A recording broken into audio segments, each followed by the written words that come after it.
योगी के यूपी से हिंदुस्तान ने पाकिस्तान को क्लियर कट मैसेज दे दिया है। दिन नहीं, घंटे नहीं, मिनटों में मिट्टी में मिला देंगे पाकिस्तान को।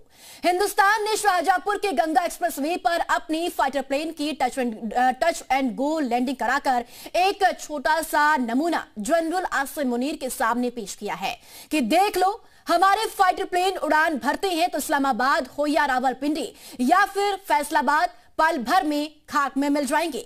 पाकिस्तान के पास हिंदुस्तान की एयर पावर, रफाल या सुखोई या मिराज 2000 को रोकने का कोई ताकत नहीं है। खाली गिदड़ भपकियों से पेट भरने वाले पाकिस्तान की शाहजहांपुर की तस्वीर देखकर आज की नींद हराम होने वाली है।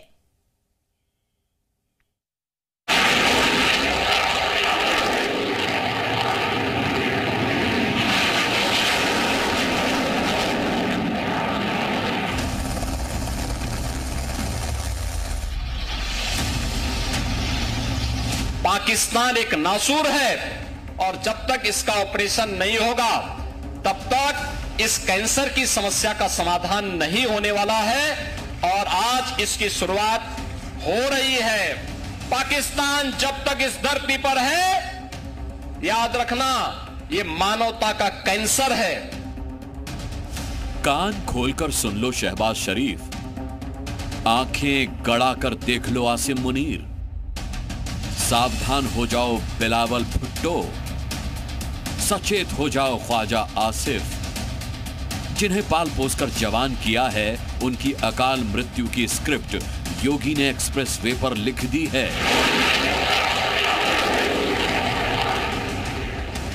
यह हिंदुस्तान की हवाई शक्ति की गर्जना है, पाकिस्तान के लिए ललकार है।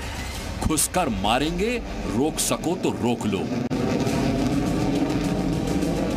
ये योगी की दहाड़ है, ये हिंदुस्तान की हुंकार है। उसको जिस भाषा में समझेगा उस भाषा में उसका जवाब देने के लिए आज नया भारत तैयार है। हिंदुस्तान की तैयारी का पाकिस्तान वालों नमूना देख लो और मातम मनाना शुरू कर दो। ये हिंदुस्तान के डंके की चोट पर वज्र प्रहार करने वाले लड़ाकू विमान हैं। ये शेर की दहाड़ वाला, पाकिस्तान के आसमान को चीर देने की ताकत वाला रफाल है। ये पाकिस्तान को धूल में मिलाने की शक्ति वाला सुखोई 30 MKI है। ये MiG-29 है। रावलपिंडी के आर्मी हेडक्वार्टर की तबाही इस फाइटर जेट के पंखों में कैद है।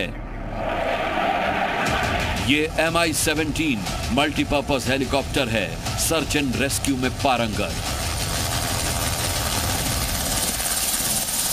Rafale, Sukhoi 30 MKI, MiG-29, Mi-17, AN-32।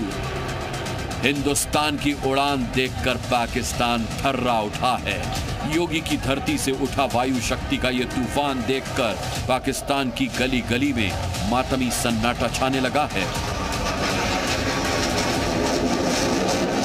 UP के शाहजहांपुर में 3.5 किलोमीटर लंबी हवाई पट्टी पर लड़ाकू विमान टेक ऑफ और लैंडिंग की प्रैक्टिस कर रहे हैं। गंगा एक्सप्रेसवे उत्तर प्रदेश का ऐसा चौथा एक्सप्रेसवे है जिस पर लड़ाकू विमान लैंडिंग और टेक ऑफ कर सकते हैं। इतना ही नहीं, रात में लैंडिंग की क्षमता वाला ये देश का पहला एक्सप्रेसवे है। आपको आगे दिखाएंगे कि पाकिस्तान के शहरों का विनाश करने में रफाल या सुखोई जैसे सुपर पावर वाले फाइटर जेट्स को कितना समय लगेगा। अभी इन विमानों से पाकिस्तान पर हमला होता है तो उसके बाद हिंदुस्तान क्या एक्शन लेगा, समझिए। क्योंकि जाहिर है दुश्मन कितना भी कमजोर हो, पलटवार करता है। लिहाजा पाकिस्तान की जवाबी कार्रवाई को रोकने के लिए इन विमानों की सुरक्षा के लिए S-400 एयर डिफेंस सिस्टम को एक्टिवेट रखना चाहिए। S-400 air defence system Pakistan के लिए अभी भी सपने जैसा है, मतलब भारत मारेगा भी और रोने भी नहीं देगा। इन विमानों के टारगेट पर होगा पाकिस्तान की फर्स्ट लाइन डिफेंस, यानी पाकिस्तान के एयर बेस, पाकिस्तान का रडार सिस्टम और air defence system. Bharat first strike में ऐसा करने में कामयाब हो जाता है तो भारत के लिए आगे की लड़ाई आसान हो जाएगी। पाकिस्तान के फर्स्ट लाइन ऑफ डिफेंस की तबाही के बाद भारत के सामने चुनौती होगी नंबर 1, पाकिस्तान के गोला बारूद के ठिकाने को ध्वस्त करना। नंबर 2, सामरिक ब्रिज और सप्लाई चेन की दक्षता को उड़ा देना। नंबर 3, पाकिस्तान के सैन्य एयरबेस को तोड़ देना। ब्रह्मोस मिसाइलें इस काम को अंजाम देने में दक्ष हैं।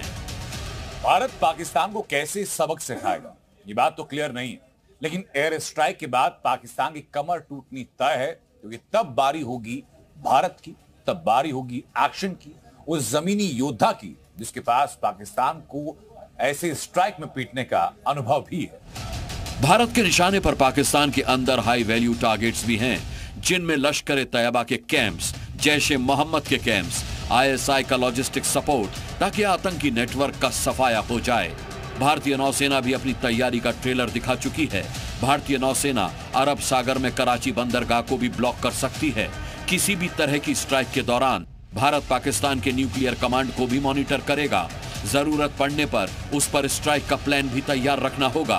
पाकिस्तान के रक्षा मंत्री Khawaja Asif, deputy prime minister Ishaq Dar, Bilawal Bhutto, Maryam Nawaz, rail मंत्री हनीफ अब्बासी, ये सब इसी परमाणु ताकत पर कूद रहे हैं, जबकि इन्हें पता है कि हिंदुस्तान ज्वार की तरह उमड़ेगा और पाकिस्तान को मिनटों में बहा ले जाएगा। यकीन नहीं होता तो मोदी की सौगंध पाकिस्तान फिर एक बार सुन ले। जिन्होंने ये हमला किया है, उन आतंकियों को और इस हमले की साजिश रचने वालों को उनकी कल्पना से भी बड़ी सजा मिलेगी। तो पाकिस्तान का काउंटडाउन योगी की भूमि से शुरू हो चुका है। बस इंतजार है उस तारीख का जब पाकिस्तान में आतंकी ठिकानों पर सिर्फ और सिर्फ उड़ती धूल दिखाई देगी। उनके लिए न रोने वाला कोई बचेगा, न मातम मनाने वाला। शाहजहांपुर से तुषार श्रीवास्तव के साथ ब्यूरो रिपोर्ट, जी मीडिया।